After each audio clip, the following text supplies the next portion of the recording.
it turns out a zombie was trying to kill the president. Now that sounds crazy, right? But it is actually true, except for the fact that she's not a real-life zombie. She played a zombie in Walking Dead. Who is she? Well, she's Shannon Guess. She's an actress, and you see her there as this, side actor in Walking Dead, a very popular TV show. Now you're saying, what in the world does this have to do with killing the president? Well, you remember those latest round of ricin attacks against the president? Well, it turns out her and her husband, Nathaniel Richardson, are the main suspects. But the people that are suspecting them are each other. So this is a trippy story. New York Post reports that the original suspect was Nathaniel Richardson, her husband. And in fact, the person who turned him in was Shannon Guess.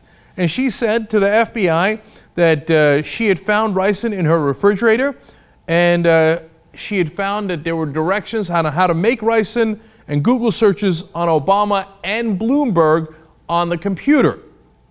Now, of course, not only President Obama, but also Mayor Bloomberg got letters saying, we're going to kill you. In fact, one of the letters said, you will have to kill me and my family before you get my guns. What's in this letter is nothing compared to what I have planned for you, right?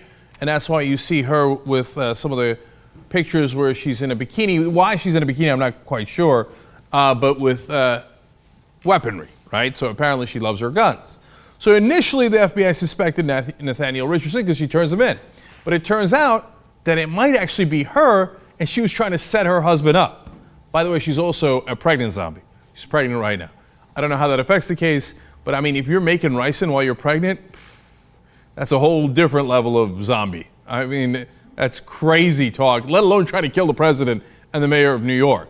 Now, look, don't judge anyone to be guilty yet. And in these ricin cases, what we thought we knew turned out to be different. But the second amazing part of this story is this is the second ricin case in a row. And by the way, both targeting President Obama and then others. The first ricin attack also targeted Senator Roger Wicker from Mississippi and another judge in Mississippi. This one targets the president and Mayor Bloomberg.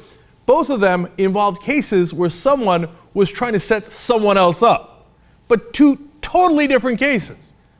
And this one is definitely about guns. They thought the first one was possibly also about guns as a motivation, but it might be that the motivation of both was to set someone else up.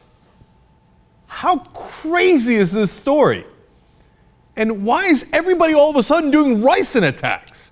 How did this get to be trendy? Well, what's trendy is, of course, zombie movies. So she's apparently combined two trends in one. Walking Dead, of course, is a TV show. She was also in Vampire Diaries and Drop Dead Diva. That's unfortunately very appropriate if it turns out to be her. Okay. In that she was trying to get someone to drop dead. I mean, she's not going to die. I don't think they're going to be asking for the death penalty. But you know what? I mean, ricin ain't nothing to mess with, okay? I mean, they're incredibly lucky that the people at the post office who were handling this didn't wind up dying. There is no cure for ricin. So incredibly serious charges here. We'll see what winds up happening at the end. Again, we don't know for certain, of course, that it's her.